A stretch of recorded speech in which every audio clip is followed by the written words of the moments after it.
Hey everyone and welcome back to the channel. Today we are talking about something that can strike fear in the heart of any YouTuber. Copyright strike.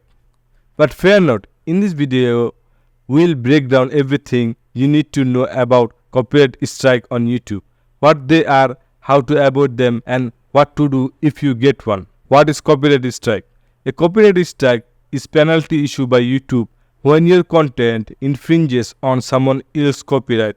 This could be using copyright music, video clips, or even images without permission. How to get a copyright strike? There are few ways to land yourself a copyright strike. Using copyrighted material without permission. This is the most common way to get a strike. Uploading someone else's content and claiming it as your own.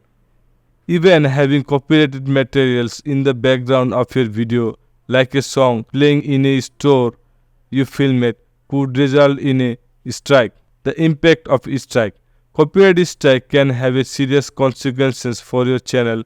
Here's what can happen. The video with the copyright infringement will be removed from YouTube. Channel suspension. One strike won't necessarily shut down your channel, but 3 strikes within 3 months will result in a week-long suspension. More strikes can lead you to permanent termination. In YouTube channel dashboard, if you get a copyright strike, this will be appear in here, in this side, the left side of this dashboard. If you get one, you can see there are copyright strike is available, and you have an option to appeal this strike. But I don't have any strike in my channel, so you can see there are no strike in my channel.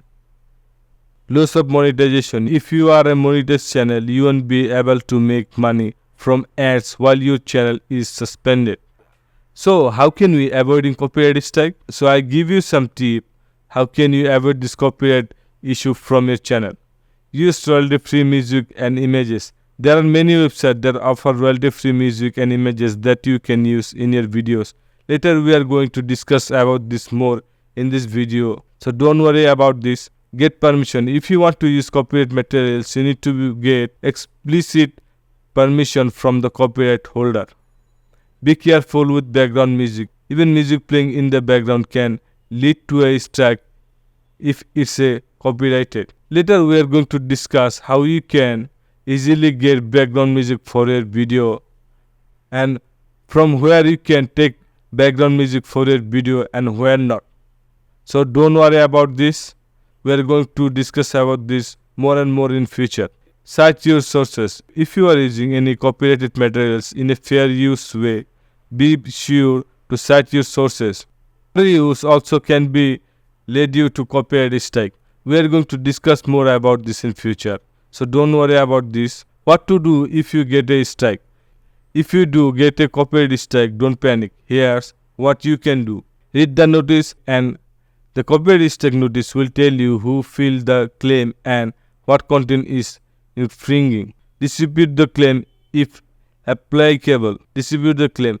If you believe the claim is wrong, you can dispute it within 30 days.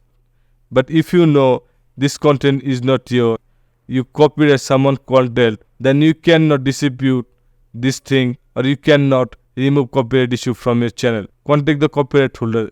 If you can reach out the copyright holder and resolve the issue, they may withdraw the claim. Copyright strike can be hassle, but by following these tips, you can avoid them and keep your channel safe. Remember, creating original content is always the best way to go. But if you do use copyright materials, be sure to do it legally. Thanks for joining me. If you have any question about copyright strike, leave me a comment below, and don't forget to like this video and subscribe for more YouTube video tips and tricks. And we will continue this course with more videos.